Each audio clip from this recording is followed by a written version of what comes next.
All right. Good evening, guests. Thank you for taking the time to come out this evening for this community forum.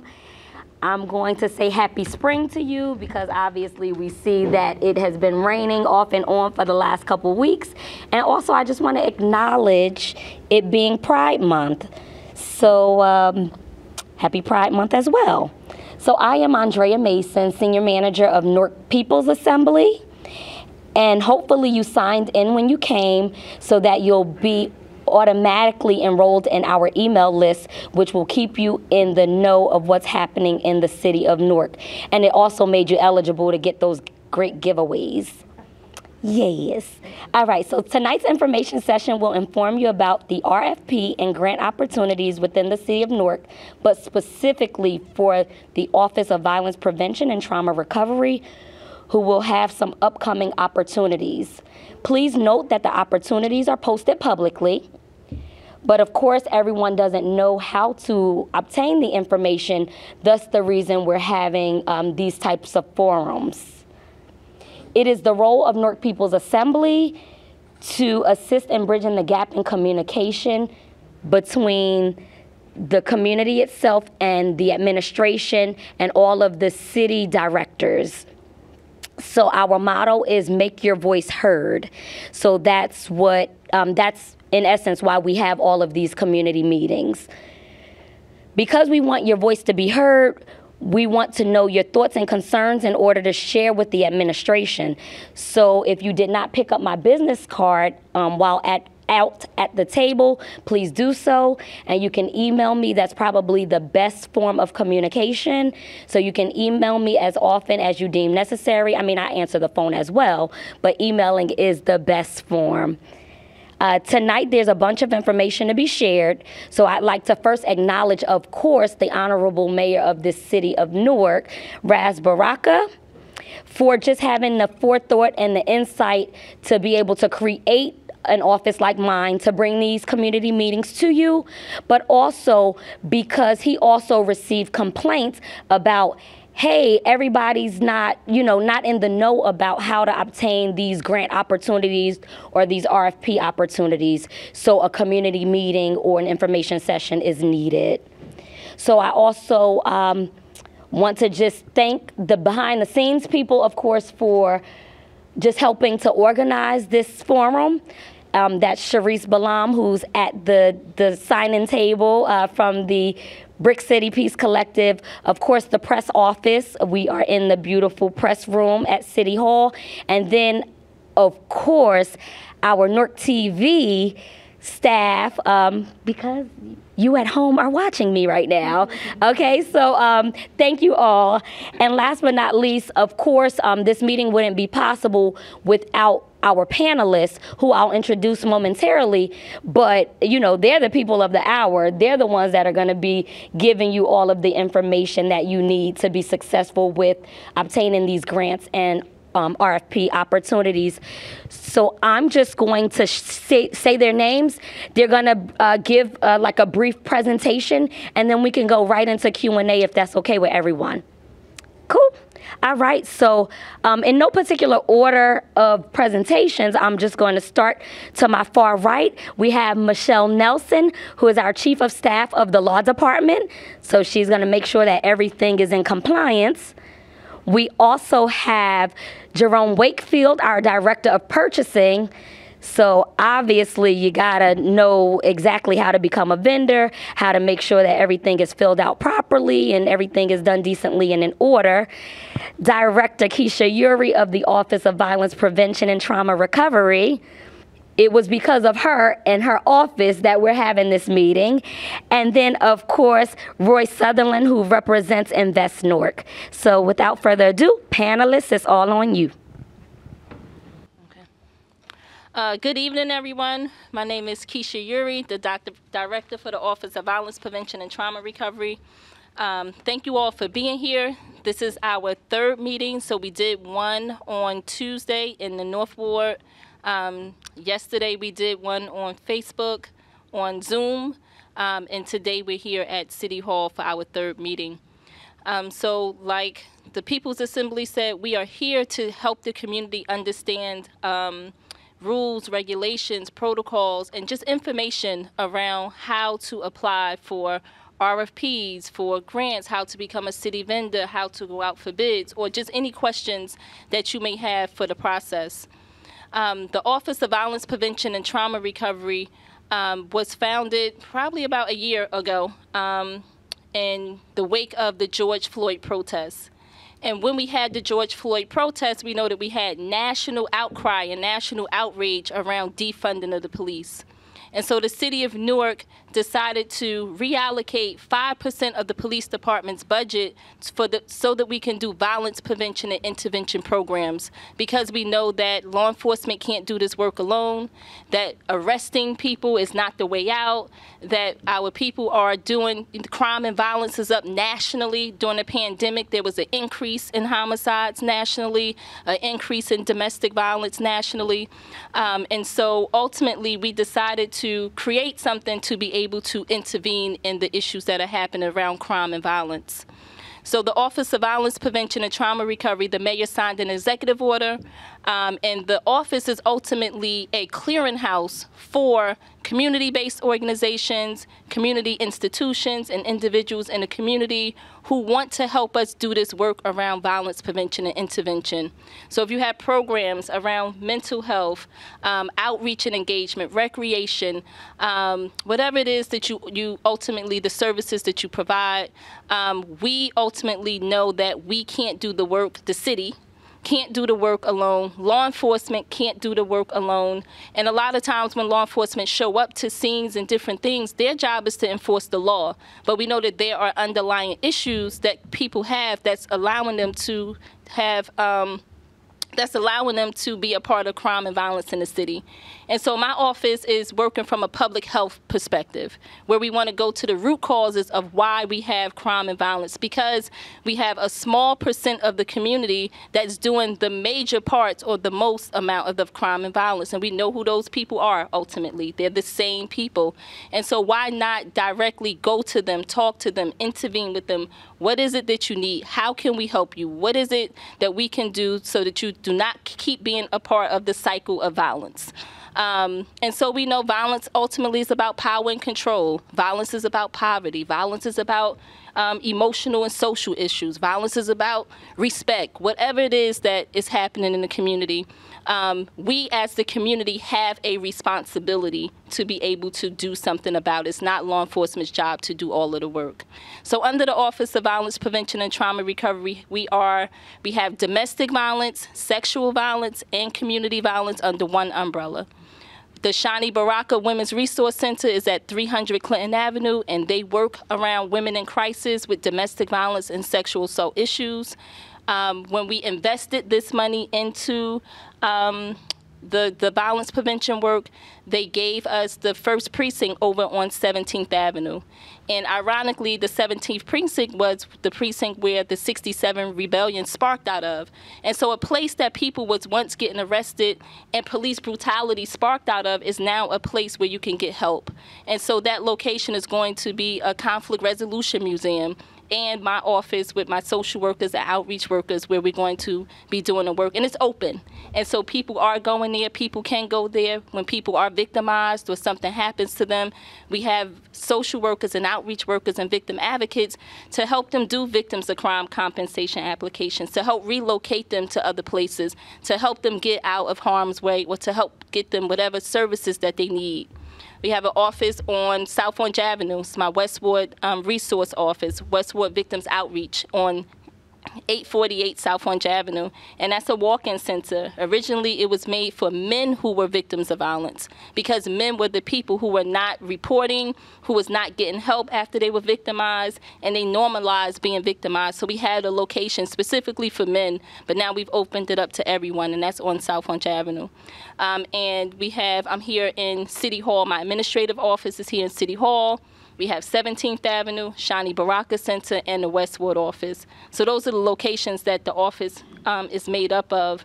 And so we also have, for the social workers, we have, the mayor made an ordinance, so for every 10 police officers that we hire, I get to hire 1 social worker. So we're creating equity in terms of community-based public safety.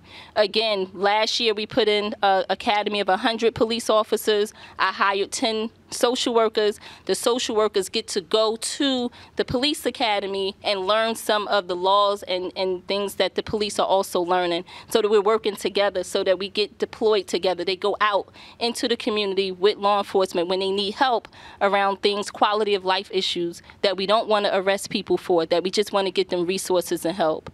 And so with that, we are ultimately community-based public safety, working together, hand in hand. That's how we get it from a public health issue, where we're not just enforcing, being punitive. What are the root causes? How can we help? And so when we reallocated 5% of the police department's budget, that came out to $11.5 million for the Office of Violence Prevention. So we are ultimately looking for and working to be able to put out RFPs, requests for proposals. We're putting out funding so that community-based organizations can help us do the work. So it's not on the city government to do the work. It's not on law enforcement. That it's a collective effort, that we're working together. So we have recreational and social activities. The boxing school asks, how can we, be a part of this? And our young people need to learn self-defense. They need to learn other things other than violence being the first way of handling situations, right? Conflict resolution. How do we help them problem solve? How do we help them be able to get through, not be bullied, right? But in positive ways. And so the community ultimately has the answers. Many of us know what to do. We know how to do it. We just don't have the funding to do it. And so many of us are also fighting for the same pots of money, right, to try to get state grants and federal grants. And many of us don't qualify for those sorts of fundings because we have not built capacity to be able to get that sort of funding. So the Office of Violence Prevention and Trauma Recovery, and ultimately the city and other departments have funding and have money to put out, but we need the community to help us to be able to do this collective work together. And so we're here tonight to answer any questions that you have around how do you do it, what are the rules. Procurement is here. He's probably going to have most of the answers that you have. But we ultimately wanted you to know about the Office of Violence Prevention. Why was it built? What we're looking to do. And we are doing collective work. We have about 16 to 18 community-based organizations that we're already in collaboration and partnership with, where we're having meetings, where we're doing things together, events and things like that. So ultimately, we need to have more of a collective. And so we welcome you to be a part of the work that we're doing. And we welcome you to ask any questions that you have here tonight. Thank you.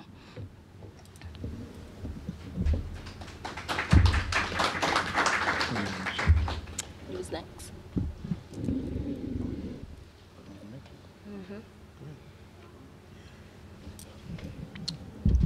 Good evening. My name is Jerome Wakefield. I'm the Director of Purchasing for the city.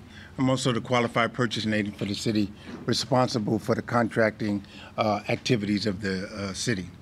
As such, when you have programs like this particular one, violence prevention, they have to have mechanisms in order to utilize their opportunities, their experience, and their funding. And so because we're a municipality, we just can't walk up and hand someone a contract or a business as if we're a private enterprise. There has to be competition. There has to be advertisement. There has to be transparency and accountability. So the Division of Century Purchasing, that's our role, to see that process is implemented and executed. So in the context of the Office of Violence Prevention, one of the mechanisms that they attempted to decide and allocate those funding is through a request for proposals. You'll hear people say RFPs. That's what it stands for. That's when they put out specific criteria of services that they desire with a specific predetermined criteria of how they're going to assess you and evaluate that, so they can determine, out of all the proposals that they do receive, of the ones they receive, what is in the best interest of the city, all factors considered. All right.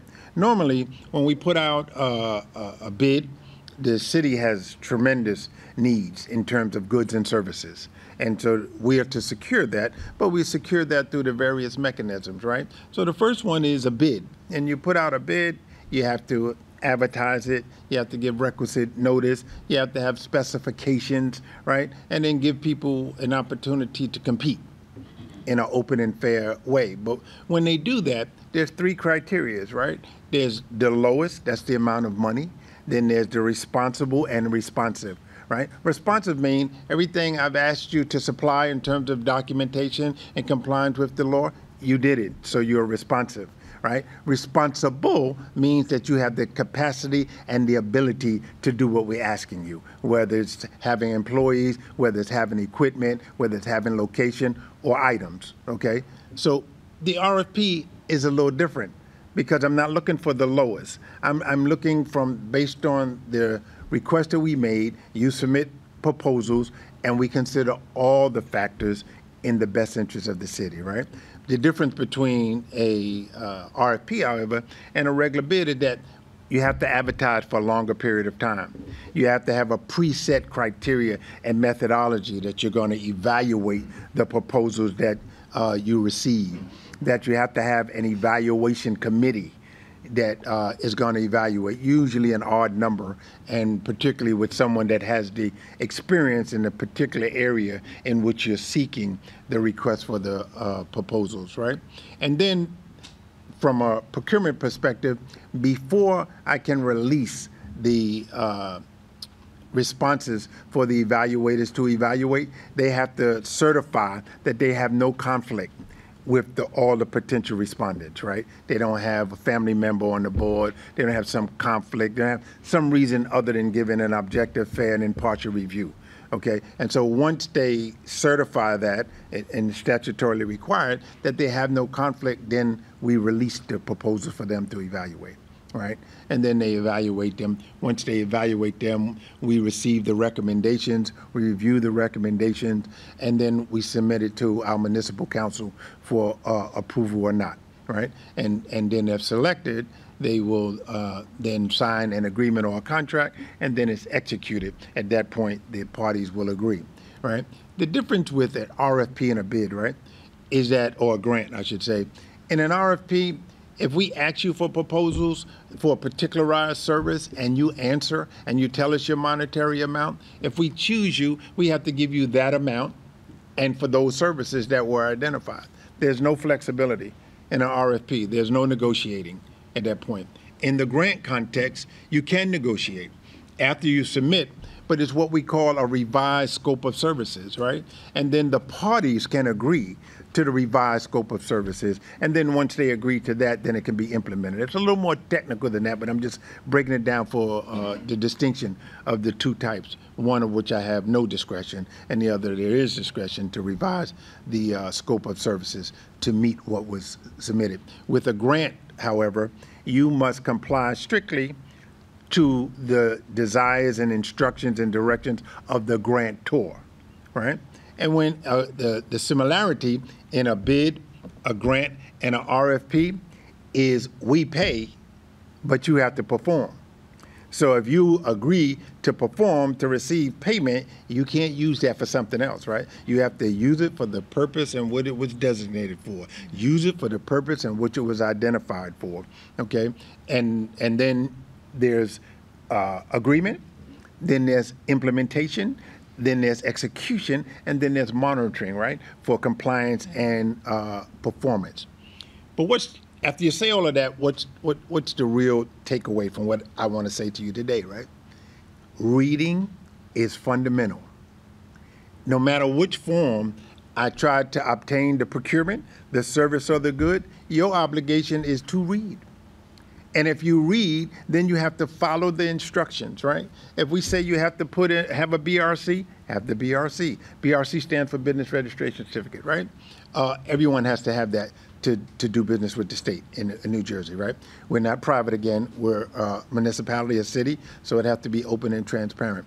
But when you file with the state, that's forever until you dissolve your entity or corporation is no longer there, right? The Certificate of Employer Information, which is called AA 302 initially, is a application to the state about your business and the type of business, whether it's a nonprofit, a for-profit, a LLC, whatever type of entity it is. And then you have to submit a $150 check with that simultaneously to the Treasury Department, right? When they issue you a Certificate of Information Report, which we call CEIR, that's good for 7 years. The BRC is good forever until you dissolve your corporation or your entity. The CEIR is only good for 7 years.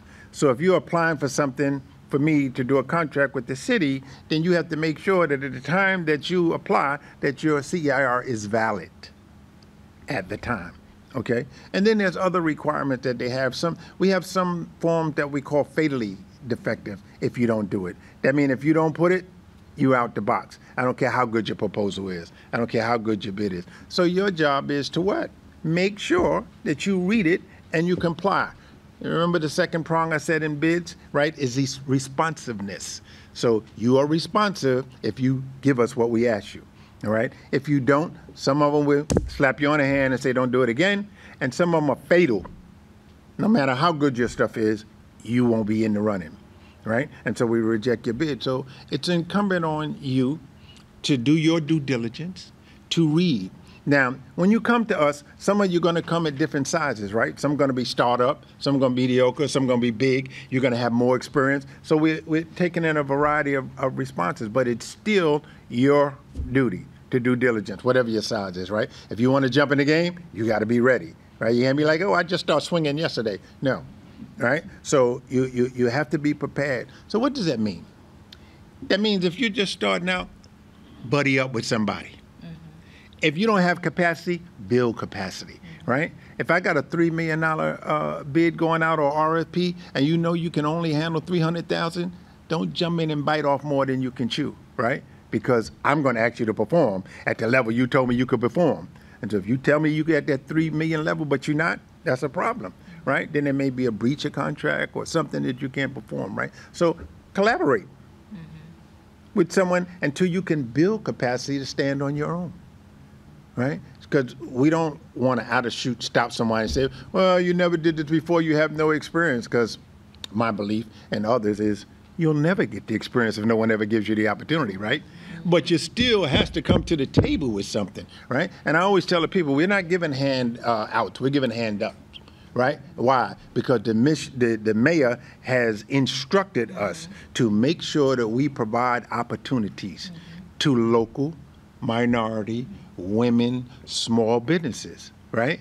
We can't give away the house because you're small, because you're minority, right? Or because you're local. But we can help you. That's what these forums are, to help educate you and guide you. But the due diligence falls on you, right? The compliance with the law falls on you, right? The educating yourself falls on you, right? You can Google it. You can call us in advance. I can't do any discussion with you, right? And my staff can't during a bid because I can't give you a competitive advantage over someone else. So, but they do have people to try it. What's your last spin? Who's got it now? How do you fill out this form? I can't do it, right? And not only am I statutorily prohibited, but it's unfair to someone who else is not asking me that question, right? But should people want to ask me that question? So do your due diligence. And due diligence means a variety of things, right? It may mean that when you apply, you have to talk to an accountant. You have to talk to a lawyer. You may have to talk to someone in another jurisdiction. You might have to borrow from the county, from the city, from someone else. You have to do your homework, right? It's not a woe is me situation, right? But you have to understand, though, we want you at the table, right? But when you come to the table, we don't want you to you ever had that family reunion and somebody shows up and like, what you doing here, right, at the table? Well, you have that in this business world, right? There's people who do not want you at the table. Right. And they got some tools to keep you from that table, right? They got lawyers, they got accountants, they have more experience, and they got more money, right? And what else are they doing? All of our bids are transparent and open to the public, right? So what are they doing? They come to the bid, they show up, they're looking, and everything they think you did wrong, then they write me. His bid should be disqualified. They didn't submit this form. Then anything to keep you off that table. right? And if they prove to be right, guess what? You're out of that table. You're not eating, right? So if you want to, you have to do your due diligence. You have to do your homework, right? No matter how I want it. Now, I'm taking a little short detour. There's some, we're talking about RFPs, right? Request for proposal. We're talking millions of dollars. So you want some of that, right? But there are also smaller contracts, what we call under the threshold, which is $44,000 a year in the aggregate. You know, if we want T-shirts, if we want masks, PPEs or something like that, you might want to benefit from that. So you start small, get your name out there, get us used to doing business with you, right? See that you can perform, and then you start to build capacity. Just don't jump into the big one, you know what I mean? So that's, the point I want to emphasize. Opportunity is here. But every time opportunity knocks at the door, you got to be ready to step in, right? It's not just there, whether you're going to blow it, you're going to squander it. So that's the main message I want you to do, that the mayor, the Division of Central Purchasing, the Office of Violent Potential, our legal department, Invest Newark, we want you at the table. But you got to come to the table, get ready. And if you're not ready when you come to the table, get ready. Right? Do what you have to do to educate yourself, because there's money out here to be had, and we're not just trying to give out money, right? We want services, we want goods, and we want the citizens of Newark and the residents of Newark to benefit from what you can provide. And when you heard Director Uri's presentation just now, did you hear the wealth of information? Did you hear the different areas that you have to do? And I don't think she just got that off her hip. You have to do some research, you have to do some studying, you have to do some discussion, so you have to. And then you come to these events, right? When I put out a bid, because people ask, how do we know what's out there? Well, legally, I'm required every type of bid except an emergency, except professional service or the small ones, right? I have to advertise. So you're going to find it in the local classified ad or Star Ledger, right? The second one, the way is that you're going to have it on the city website. The third way is we transition from paper contracts to electronic contracts, and so you'll see it on our electronic portal, right? The fourth way is gossip and word of mouth, right? And one of the top ways to do it is the People's Assembly, right? And then they come in and they have these kind of forums where you can collect this information. You know what I mean? But some of you have some experience. I'm from New York generally, and you know that you can go past the street and see some of the same guys that you saw years ago still standing on the corner not doing anything. You know why? Because ideas die on the vine. If you don't do something with the idea, if you don't do something with the information that we give you, except clap and then leave and then don't do anything else, you know, except write somebody say they're blocking us, they're not giving us opportunity, right? Then that's where it dies. So once you leave here, the idea is let what we tell you germinate, then you build upon it, and then you start implementing, right? And I always say, when usually, and I'm going to try to be short tonight, is there's three types of people in my mind, and I always say it. Those who hear about things happening, those who talk about things happening, and those who make things happen. We want you to be in a crowd of people that make things happen. But you can't just make happen. That's just like tonight. I'm when the game comes on in about an hour, that I jump up talking about I want to play for the Warriors. It's not gonna happen, right? I can't jump, I can't shoot, right? I don't have no 3-point range, right? So as much as I desire, so it's the same thing in business, right? You come to the game, you got to have some skills, and if you don't have skills, you better practice those skills and develop. All right? The mayor wants you to have these opportunities. We want you to have these opportunities. Don't even be sitting here trying to educate you, but you have to do your part. Educate yourself. Google something, right? Look at another county, anything, okay? Before you submit something, read it, have someone else read it for you, reread it, and then submit it, right? Thank you. On the timeline, like when they put it in terms of kind of weight and stuff like that. Okay, and so I'm reminded that I want to tell you about the timeline. Now, generally, in my office, we open every Thursday at 10:15. For a bid opening, right? Bid openings have to be public. So now, in light of the pandemic, we Zoom everything, right? And I had 4 bid openings today. And the public can access and watch me read and go over the prices, right? But if I say 10:15, if you come at 10:16, you're not considered. We can't do it. If I tell you it's Thursday and you show up Friday, you're not being considered, right? And some of it's not even passion or compassion, right? I've had people that come up in the building, their child is on the elevator, decided at this moment to scream and to holler and not participate, so they didn't get up to the 3rd floor on time by 10:15. And what did they say? It was my child's fault. Well, get that package to the child because it's hers now, right? And what else happened? The other people who had the bid opening said, they're late. You can't consider theirs. And they were right. I couldn't consider it. So time is important, right? So put your documents in time. If you do a bid, put it in on time. And guess what?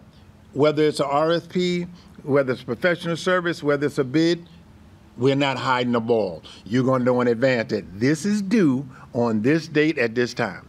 And you have plenty of time to prepare. So if you don't do it, or if you procrastinate, or you late, then, take your ball somewhere else and play.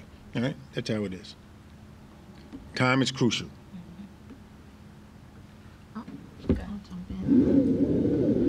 Hi, I'm Michelle, in the law department. So after you go through the procurement, right now it's time for the law department to evaluate what you submitted. A big part is to make sure that you read exactly what you're submitting. So again, the due diligence and reading carefully. Did you complete your documents properly? Not only did you submit it, did you complete it properly? Did you sign at the right spot? Did you fill in all of the information? Because as Mr. Wakefield just stated, if anything is wrong, that can throw your whole project out. It's terrible to get to the finish line and then have your whole package thrown out because you forgot to sign your name or you forgot to put in a small bit of information. So that is going to be a critical part for you as you prepare your proposals or bids, whatever you decide to do in the future. Another thing is, as the law department or even as the city of Newark, we are guided by the local public contracts law. So again, we are not hiding anything. You can Google the local public contracts law, NJSA 40A, look at it. It'll explain everything to you. So what we're saying to you right now verbally, you can go and read it.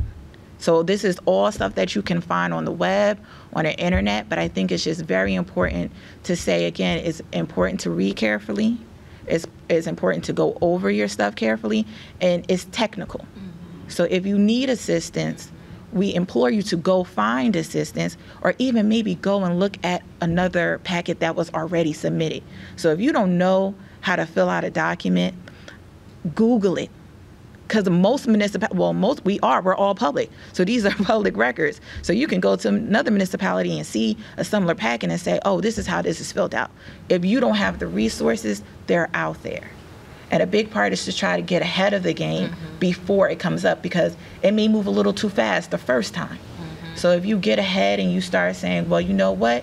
I need to contact the state office. Let me go to the state Treasury office. Let me see what these forms look like. Let us see what I need to submit. I would say do that now if you plan on going for something in the future, because if you have that packet already, as soon as they come out, you can submit. And I think you can also, if you feel like, oh, I messed up at any given point, purchasing director, correct me if I'm wrong, but there may be changes in scopes of services, or even so, it's important to monitor the same bid or proposal that you're looking at. So don't just think because I did this, I'm done.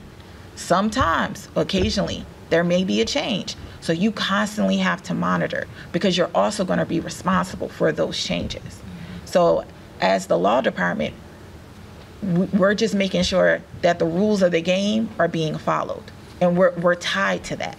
So again, it's not because we don't care, we don't want you to get there, but if I could tell you now, just pay attention, pay close attention, so that we don't have to say, oh, you didn't sign that, and you're looking at me like, well, why? Because it could be a fatal flaw.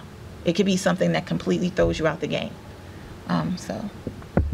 And just on that point, we all governed by a variety of laws, state, local, federal, division, local government. We're audited by auditors, the inspector general, other lawyers, lawyers for the different companies that's competing against you. They will point out flaws and deficiencies, and then you either end up in litigation. We're not looking for litigation. We're looking for services or goods. Right. We don't be tied in, and we don't want you to be tied up in litigation. So please, understand that there are a lot of rules and regulations that you have to follow, and so follow them, and then go ahead. Now, I just want to repeat what I said earlier. I cannot discuss any active case with you or bid while it's going on, right? If you want to talk about it before or something, or talk something about the after, then that's possible. But during it, I cannot talk to you about it, nor can anyone on my staff. We can't give you a competitive advantage over someone else, right? So at that point, you're on your own to do your due diligence. There is one portion in a bid RFP where 3 days before the opening, you can ask for clarification. But it has to be 3 days prior to that, not 1 day, not 2 days, right? The better way is, even though the statute said 3, do it in 10. Do it in 15 before, to give yourself some time for me to respond or offer even find answers. Because sometimes you ask me a question, it's a doozy, right? And I got to do research. I got to ask something before I answer, right? So just understand that. So, good evening. I'll come in. I get the fun part of it. I'm the person that you talk to when you receive the RFP or grant. We at Invest Newark, we are the city's Economic Development Corporation. We have a memorandum of understanding with the city. We're a great partner in which we help to monitor the people that have received an RFP or grant. And we do it as a fiduciary agent. So essentially that just means that we are a partner with you after you have received it, and we help you with monitoring. We help you with everything from making sure that there's a right type of compliance. Mr. Wakefield just talked to you about the importance of compliance and how valuable it is, because you could receive it and still mess up, at the end of that. So we're here to guide you through that part of the process. And that's essentially why I'm at the table with these wonderful folks. So I hope you have, I hope you received all of the gems that they're dropping for you tonight, because this gets you to the table, and then the city doesn't leave you hanging. They invite you over to Invest Newark to let you go through the process of actually completing the grant and what goes with that process. All right. Had to make my way across the room. So I thank you, panelists, for that wealth of knowledge that is always shared. It's Q&A time. It's time for you to, get to the nitty-gritty of it all. Time for your questions. I'm sure that some of the things that you want to know, others in the room want to know, and especially those at home that are viewing. So anybody, remember, this is not a projection mic. It's specifically for the viewing audience. So if you can come up so that they can hear you, I would appreciate it. Come on over. You have to come up, please. And I mentioned this in the very beginning. So what I meant by viewing audience or listening audience, Newark TV is here, and we're filming. So this could be broadcast later on Files 28 or LT 78. Okay. Andrea, yep, I'm Andrea Mason. Hi, Ms. Mason. Actually, I owe you a lot. It was actually from your emails that my nonprofit was able to get an award from the Russ Berry Award. We was one of the winners. So, Brothers Building a Better Nation really do appreciate your communication, and they're making an impact in the Newark community. So I'm glad to. We saw in person before, but my nonprofit and a lot of the brothers that's enrolled in it owe you very much a lot. So I want to give you a shout out for that. Emotional. Yes, I think number one, I want to apologize to the board. I was running a little bit late coming from one meeting to another. We did our first request for proposal for the Neighborhood Investment Program. And so my nonprofit is called Brothers Building a Better Nation. We do it harm reduction for men of color between the ages of 16 and 29. And one of the things that we were wondering about the board, my executive board, was, I guess, the average processing time for the request request for proposals, because I know our brother Sutherland, if I'm not mistaken, we've talked as well. Sometimes we're kind of left in the I guess, wilderness when it comes to, should we follow up, should we call to see what's the status of it, but we also don't want to inundate the staff as well. And so I know every request might be different, but I guess when should an organization reach out and kind of check the status, or some good tidbits of communication with your office as well? Well, there's not a good when. The answer is when we respond to you. When we respond to you, because there's a process. I can't discuss the case that you're talking about right now because that's an active RFP, Newark Investment Program, and it's under evaluation now by the evaluators. When the evaluators finish the evaluation, they will return that to me. We're not at that stage yet, right? After we receive the proposals, they then have to sign no conflict letters, which they have, and then they have to evaluate. It depends on the number, and in that one, I think you have a minimum of 9. So that's a lot. And so at some point, when they conclude that, we'll reach out to you. You don't have to reach out to us. It's a process. Okay. Thank you so much. You're welcome. Thank you. Hi, good evening, everybody. Good evening. Thank you so much to the panelists and for this wonderful initiative, and thank you all for coming and sharing your ideas. My name is Carlos Ferrara. I'm a Portuguese-American journalist. I've worked for the Portuguese television for a long time, and now I co-own a PR consultancy boutique with Isabel, my partner in crime and in life. And I'm also a musician. I don't know if you're familiar with Wild and Out. I'm Justina Valentine's drummer. Okay. So, on the 25th, I'm here to share some an experience and an adventure that we're embarking. On the 25th, we're going to be doing for the first time the Ironbound Rockfest on a Portuguese community center in the Ironbound. And as you said, if you lack the structure, partner with someone or partner with a nonprofit. So this year, that's exactly what we did. And we partnered with the Eastward Community Center, Deputy Mayor's Eligia Freitas, and part of the proceeds will go, because I totally agree with you, it's also part of the community to give back to the city of Newark instead of just claiming. It's about partnership, it's about learning with one another. Everybody's invited, by the way, on the 25th. It's on 119 Paris Street or something. Sport Newark Benfica, don't quote me on that.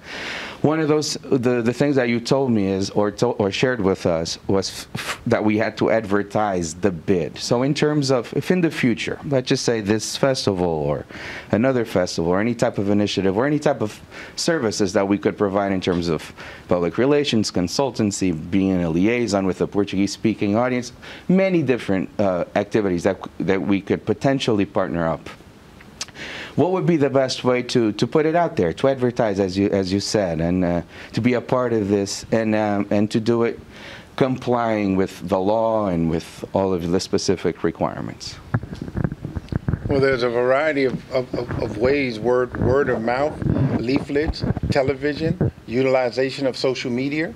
The different People's Assembly is another another way. Your requirements are a little different than ours, because as a city, we are legally obligated to advertise. Yours would be beneficial to advertise. You put it in the newspaper, or you put it on social media, whichever social media you favor. Television, local television, or whatever. Okay, that's up to you to get the word out. And the best way is your own community spreading the word amongst each other, and especially those who travel and those who participate in other forums, to get it out. But you're not under the same constrictions as we are. In terms of bidding, I have to advertise. Okay. To make sure. And I'd like to just add to that point, you're most certainly welcome to just send it my way, Newark People's Assembly at ci.newark.nj.us. And I'll be happy to add it to our event calendar. Thank you. Grab my card. Or Invest Newark. I will. They got a big audience. The money folks. Yeah, so if you have questions, just please make your way around this way, please. Come on, quick. Good evening. Peace and blessings. Projection. I see, I know. Good evening, peace and blessings.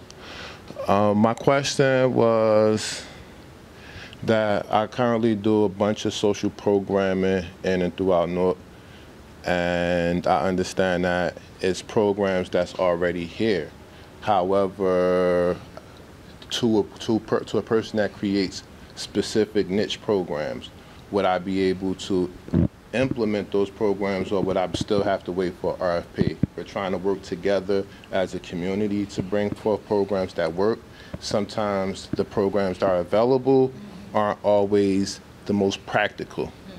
So as a grassroots organization, recently just got my 501c3, the tax exemption and everything. I understood that. Thanks, Ms. Kushiyuri. Thanks for letting me understand that, you know, doing good stuff is good, but you still need resources to do the good that you do.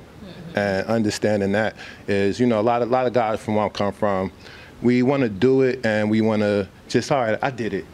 But we keep on taking out of our families' mouths. We are not able to do the job in a complete manner because there's just not enough resources coming out your check. So just understanding that we do have a bunch of good ideas that are working in the community. Can we actually bring those ideas so that we could get funding for those ideas? Yeah, the answer is yes and no. The city is a need base, right? We have a need for a good or service, then we put something out. But if you have something that you can provide, then depending on what the nature of it is, right? We have yoga classes, chess classes, basketball classes, a variety of things, and then they present it, whether it's food for the seniors, whether it's recreation for the young. So then you pitch to, but that particular user agency or the department that's related to the kind of service or good that you want to provide. And then, and also you have to do funding research, right? Looking for grants, looking for scholarships, looking for funding out there. And I mean, we have some for a variety of things connected to the departments and their use of their funding, right? Like this is connected to Office of Violence Prevention and the different tentacles that it can reach out into community. But if you don't fall within that ambit, you're not going to get access to that funding, right? And to that, so it has to be connected to the type of agency or department that you want to present your proposals to. And the city certainly is open to presentation of ideas and things because we don't have the thinking cap on everything. So you could bring something to the table, right? But it's just not a open pot though, right? Because we have budgets, we have appropriations, we have funding for different things. So just understand that. Definitely. Thank you. You're welcome. So I'm not used to there not being a line of people asking questions, especially for something like this. Please make your way around. Come on over, because the microphone can't reach over there.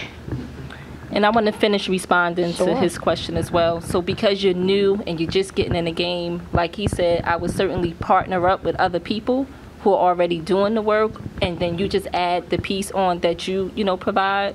But people who already have a fiscal sponsor, people who already know how to do the documentation, people who already know how to do the reporting, and a lot of times we're great at doing the work, but we're not great at the documentation part. And that's where we, lose at.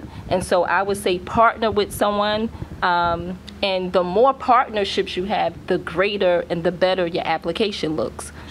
I apologize. They're not going to hear you.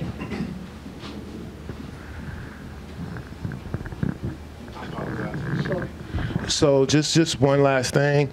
As a person that has trust issues with Invest Newark, would you take me on as a mentor so that I could get to the, because we done work, and I really need to get to that point where as though it makes sense, and I don't trust Invest Newark. I apologize.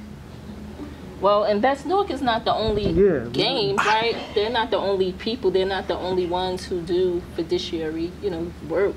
But Invest Newark is an example of what you definitely need in order to That's be the successful. mentorship extension, The basically. mentorship, the information, the education, the process, the protocol, the way that laws, they know it. And so while you may not or may have had an experience with Invest Newark, there's 10 more Invest Newarks, right? And so you just got to do the research to find other entities that's willing to help mentor you along the way. Thank you. But And just before you go, the mayor has an expression, I might be doing damage to it, but he usually says, don't let your doubts get in the way of your dreams. Right. And so if you have some trust issues, I suggest you deal with those trust issues and get to it. If I know that's who's holding the money and holding the opportunity, I'm not going to let no trust issue get in my way, right? I'm going to try to deal with something, and especially when you have what is, despite your hesitancy, a reputable organization that we have partnered with and made MOUs. Don't let that get in the way of your progress,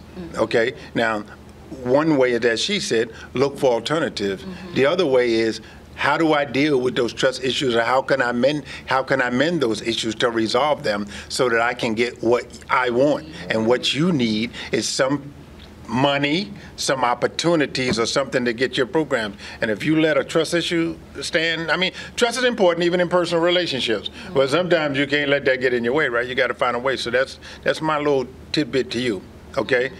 Don't let your doubts or fears of trust get in the way of your dreams, right? And dreams are not just for sleepers. You got to wake up and realize them, okay? So just understand that. Dropping jewels. Thank you, Mr. Wakefield.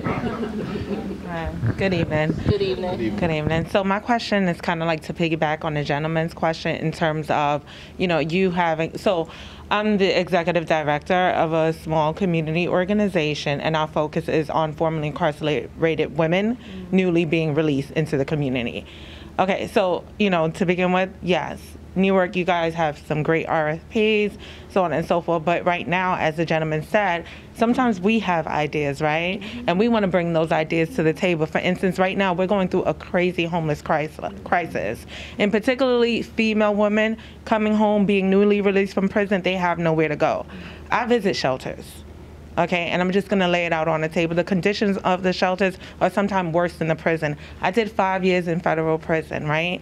And the conditions of these shelters are like, and I don't want to disrespect anyone, but it's inhumane. The things that they even get to eat, we ate better in federal prison, and my point is sometimes us smaller community organizations want to be able to purchase property, and we're serving Newark, right? So why is it that we can't present an idea where we want to purchase a lot? You have so many vacant and empty lots out here, and for us that we can't purchase a home where they will not only be 3 hots and a cot, but programming on site.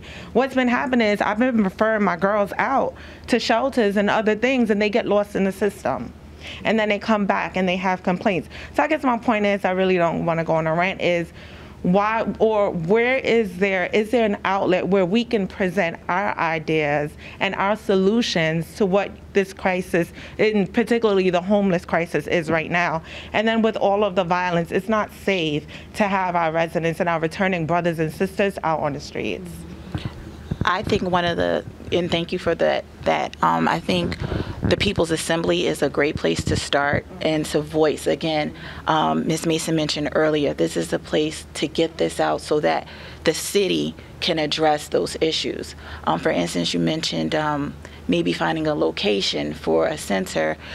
Ms. Mason would be able to direct you to EHD, and EHD, you could go to property management. There is a list of city-owned properties that I know gets distributed at different meetings that the city has. So looking at that list of city-owned property and then finding out what that particular process is for looking into that with the letters of intent, a place like the People's Assembly could help you with that in the city. So I don't want you to think these ideas, and we don't want these ideas to go unsaid. That's why we have this forum here tonight to speak these things. And when you get a chance to vocalize and speak those things, then all of a sudden, now you have an RFP come out, or you may have, the city recognizes it as the need, right? So we have the Office of Homeless Services, we have the Office of Violence Prevention. All of those things touches on those pieces, and you vocalizing and saying, this is what I can do, partnering with People's Assembly, I think that's how we connect the community with the city. That's why we're here tonight. So I just thank you for that comment. I just want to say, please visit People's Assembly. Please reach out to the Department of Economic and Housing, Property Management in regards to your interest in maybe looking for a city-owned property. But we are here, and I'm so glad you asked that, because we have some of those answers for you. So just please reach out, and then we'll direct you to wherever it is that you need to go. I'm sorry. And not only do we have some of those answers, but we have a homeless czar here in Newark that you can address. Y'all may or may not agree with every method that we take, but in terms of sheltering and alternative sheltering, container housing, Hope Village, and then others, there are a number of initiatives that we have that we're trying. And some of the things that you've identified, we also understand that. The deplorable conditions, the number of people that are released that have food insecurity, housing insecurities, gender insecurities, those things, and we are addressing them. No, we don't have the panacea for all of those things, but this is an opportunity where you can bring your ideas, and you can, as the Michelle, the council lawyer, said, EHD. The mayor has a land bank initiative that you can use. We also have a lot of vacant properties that's available for below market value. And those things that you have to, one, again, due diligence, educate, and then access and to do it. No, it's not an overnight thing, and no, it's not that we're not paying attention or we don't understand that. You have some Governor Murphy's initiatives on homelessness, on reentry. You know, they had a couple of big scandals lately with women prisons and things like that. So we know that there are problems, right? So the issue is now the solutions to those problems, and how do we find them? How do we access them, right? Because we're a think tank, but we're not the only think tank. And so you have to collaborate and do, you know, on a local level, a federal level, or national level, okay? And they're there, but you again, you bring your ideas, because sometimes practical experience is better than book experience. Yeah, it is. And you can and you can utilize that. Yeah. You know, I'm currently the purchasing agent, but previously I was the chairman of the Homeless Commission.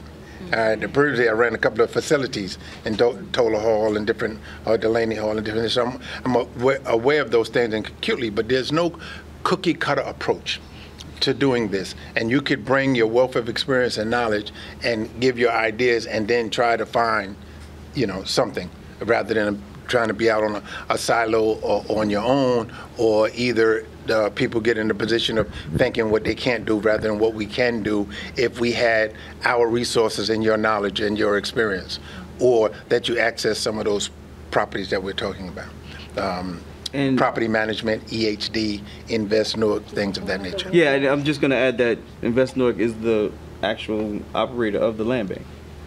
State's first and only land bank. So, yeah, so you can absolutely go to the website right now and look at properties. Excuse me? What is the land bank? The land. Oh, you familiar with the land bank? Yeah, I'm interested. Oh, okay, good. Okay, so you're familiar with it, but the land bank is basically what happens is the city has a major process when it comes to disposing. That's why you see, you know, some of the vacant properties sit there for so long, because it's just a process. It's a government process that, you know, they're talking about. What the land bank does is it cuts that process down or in half, and allows us to be intentional in how we get those properties disposed to the community. And one of those ways is working with nonprofits in order to do that. So I would encourage everybody who's interested, like you, to actually visit the land bank website. It's done transparently on the website. Everything is done, you know, pretty much above board. You do not interact with people. You pretty much put a bid in for a property, and it's dealt with from that perspective right on the website. And we are encouraging nonprofits to purchase property on a regular basis, because we do want them, like you, to do things with it in the community in an intentional way to bring our community back to where it needs to be. And I also have a few tips. So as was mentioned, just communicate with me. My cards are out there. I'm very responsive, as long as you email, because my phone is typically ringing all the time. But yeah, you email me and I'll put you in contact with the people that are the respective parties. Okay? Thank you. You're most certainly welcome. Are there any other questions, concerns, suggestions? I also want to acknowledge Councilman Crump is in the room. I meant to acknowledge him earlier. I do apologize, Councilman Crump, but thank you for attending. He was also at the meeting on Tuesday, so we appreciate your presence. Come on over. I was just looking for, you mentioned that you'd have like lower level bids that small business can apply for? Because every time I look online on the portal, it's usually something that's way above my scope. So I was kind of like, where do I find those opportunities? Well, you'd have to connect with the department that's related to the type of good or service that you provide. What do you do, for example? So we do landscape and garbage removal. Yeah, so then it would be the DPW, the Department of Public Works or Sanitation. Okay, and then you would connect with them and let them know what equipment you have, what staff you have, what is available, and then if they have smaller contracts that arise, then they would. And in a variety of contexts, like when it's snow removal, when it's garbage pickup, when it's distribution of cans, there's a lot of things, but if we don't know you're out there, we're not gonna, Gotcha. we're stuck. And what your capacity is. Okay. Okay. Are you asking me, or? No. I'm just telling you in the future, going forward, if you do that, connect with the department that's related to the good or service that you can provide. Gotcha. And then when they have smaller, and like I said to you earlier, the smaller ones, the directors exercise their discretion and how to use that, because you don't have to go out to bid, but you do have to get informal solicitations, like quotes from her. Like I would ask you and I would ask this gentleman, what can you do? The same quote though, and then y'all would give it to me in a selection is made. So, but it's a variety of opportunities for that little money to get big money. And to elaborate on that point exactly, so if you are interested, you just need to go to the respective department that you think you would serve most, and they can add you. Most of them have their chief clerks or whomever handles their purchasing. They have a list that they send their quotes or their bid opportunities to. And then, they handle it in-house before it gets to purchasing. It goes directly to purchasing for the big stuff. But and the little stuff.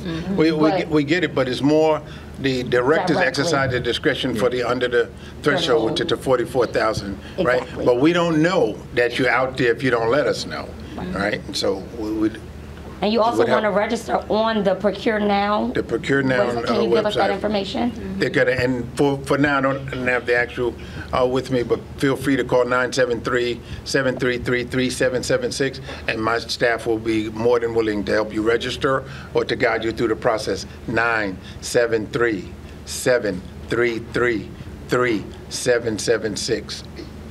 That's the Department of Purchasing. Central Purchasing. Be more than happy to help you with the process. You said the website's Procure Now, right? Procure Now, DBA, OpenGov. Okay, but if you have trouble with that, call my number, and staff will help you. Thank you. Good evening. Good evening. So my question is, what kind of business can apply for that grant, or what you just said? Because right now I'm a part of the organization, no profit.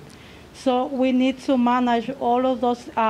We need budget to manage all of those because we have like 20 kids under our hand.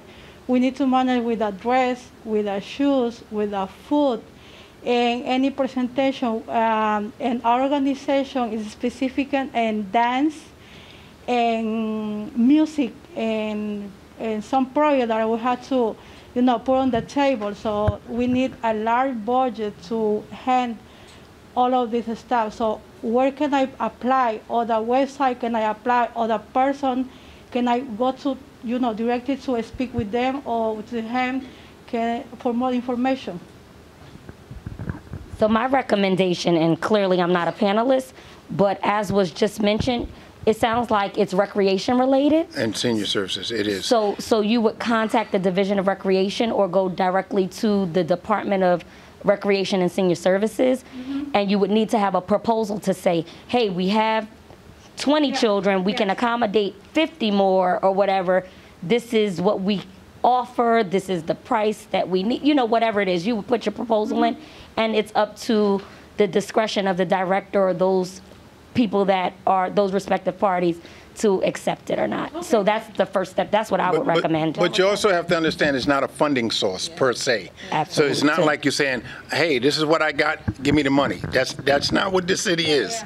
It's not a funding source like that. So if you're saying like, hey, I got this idea, I want to know where I can get the money. We don't work like that, right? But we can provide you with opportunities, and if it's within something within the budget, that they can adopt that service. Like we do dance, we do yoga, we do chess, we do basketball. There's those things. So, but they fall under particular rubric, right? And that would be recreation services or senior cultural services, things like that, and see where you fit in from there.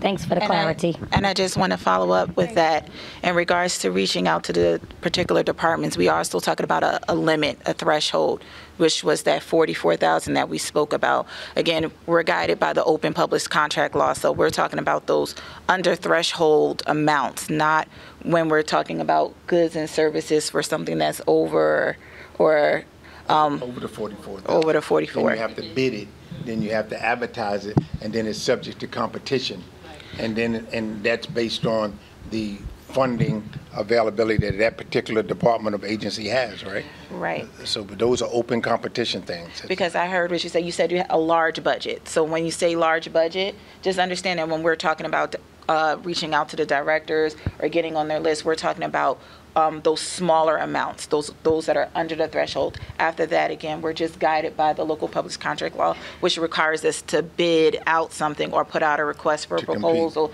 a competitive process. Come on over. Just 1 second. Come on. Good evening. My name is Dr. Sarah de Bernal. I'm the executive director for a program called They Have a Name. It's a great program in Passaic County, Bergen County, but we also serve in Newark, especially around this area. And I would like to get some information about where can I apply for domestic violence. We are a large group of professionals, and we advocate especially for men, minorities, Latino, Hispanic, and it's been a lot of issues. Not during the pandemic, but even before that. In my organization, we go with them. We advocate for them because of the language. They don't know the system. They are in a very difficult situation. They are being abused by the wife, by the partners. And the kids are also involved in the bad circle. So I would like to know where can I apply for, especially we want to focus in the men helping for domestic violence. I think it's about the time that we have to just say, we're here to help you and go through the process. Mm-hmm. Well, that's certainly my department. So the Office of Violence Prevention and Trauma Recovery, again, we do domestic violence, sexual violence, and community violence. And so domestic violence is not just women, but it's also men. Oh, sorry. Domestic violence is not just women, it's also men. I should have, said that. But ultimately, it's my department. So if you have a proposal or you have something that you want to submit, like they said, that's under the threshold, then it could come directly to the department. But if it's over the $44,000, then you have to go out to bid or apply for the RFP. When the RFPs come out, you look out for them and you can, submit a proposal when we put the RFP out and respond and let us know what you do, how you want to do it, and you'll be subject to the application process like everyone else where you get scored, and if you win, the proposal, if you win, then you will be awarded. But you can apply to my department, Office of Violence Prevention. So I'm going to wait for you to get it. I'll give you a business card, What certainly. the name of the organization is? Lock the door. They have a name. They have a name. Wonderful. They have a name? They have a name. Okay, I like that. Yeah, Thank you. awesome. They have a name. Okay, I'm gonna take 2 more questions. Comments? Hey, boss.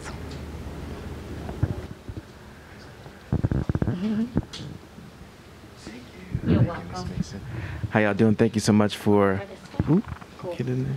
Thank y'all for the presentation. A lot of very valuable information given tonight.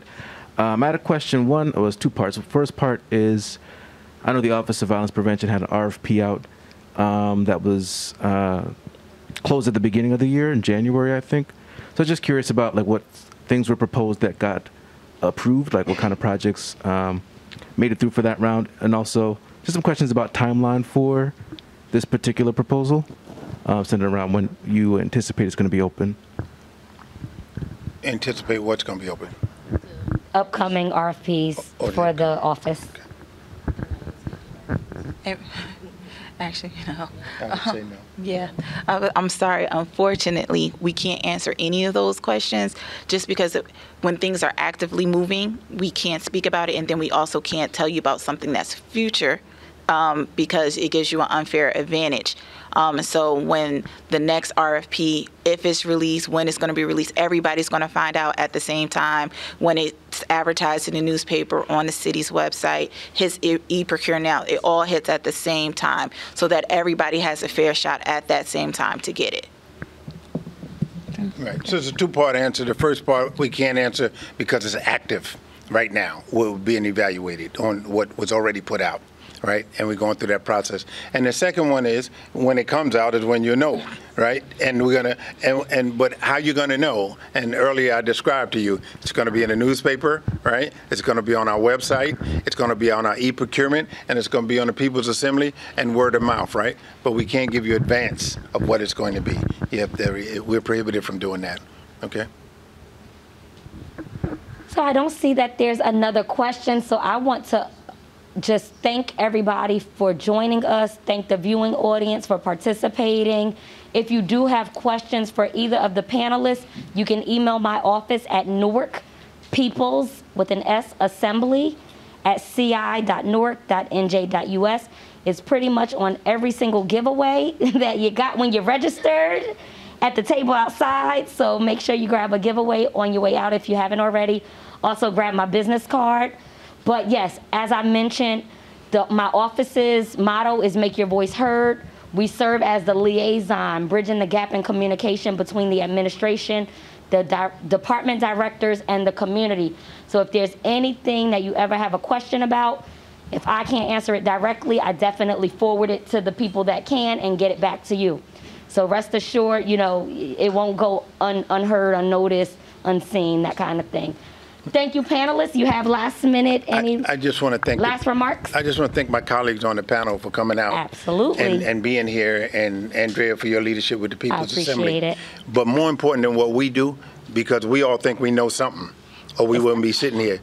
But it's really you coming out that makes this important, because you're in the trenches, you're out there in the community, and you're the ones we want to reach. Right? And so when we first looked in there, I said, oh, it's 2 people here, 3 people here, and then you started coming in. Without you being here and sharing and exchanging, it really been meaningless for us. So thank you for coming out and giving of your time. Absolutely. Full, packed room, standing room only. So thank you. And again, I want to also acknowledge Mayor Baraka, because it was his vision to actually create the Office of Newark People's Assembly to be able to have all of these community forums. And when I tell you my office is busy, you'll realize that once you start receiving those emails.